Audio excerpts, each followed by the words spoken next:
चंद्रवली बाबा के दरबार के जुल गलिए मरल बाबा के आवाज लगाबी अब यो मरल जी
लियो लियो तुलसी के दाल लियो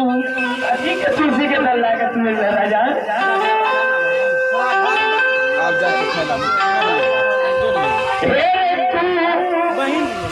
किया हमारा दरबार में ये नहीं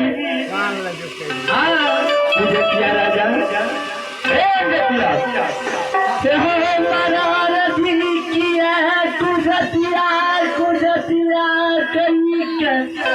तोरा जगर ये गांव समाज से ढाठ बैठ दिलियो जीवा कारण तो दरबार में ये लियो और कारण तू हमारे दरबार में लियो जे जाए 12 वर्ष अजमीत नगरी में सब तो हमारा याग पैन ढाठने बारने जरूर ढाठने बारने अजमीत नगरी में जा गुरु बाबा के पांचों बेटा के अजमीत में नहीं अग्नि दान करिए नहीं नदी में बसलिए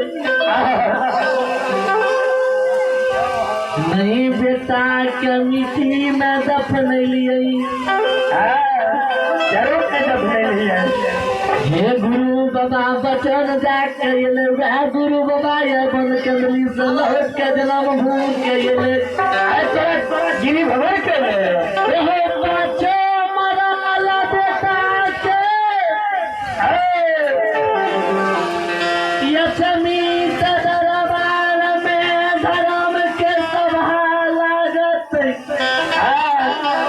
पाँचो बेटा का जिए से न मरो जी चलू चलू तो हर गुरु भाई पाँचों बेटा के जीता हाँ सुने छे नहीं आए कर गुरु केवली से ये पाँचों बेटा के जीते जे मर गए यार वो कहियो दुनिया संसार में जिंदा रहे ना जल्दी मरो हुआ जिंदा भाग लेता आई कर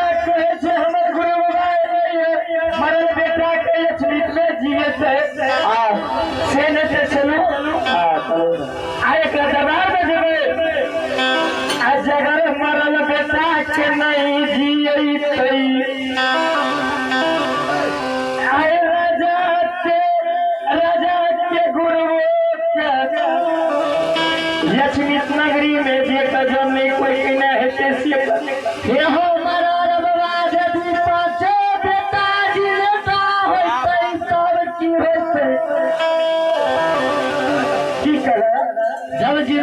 जेते तब की होते है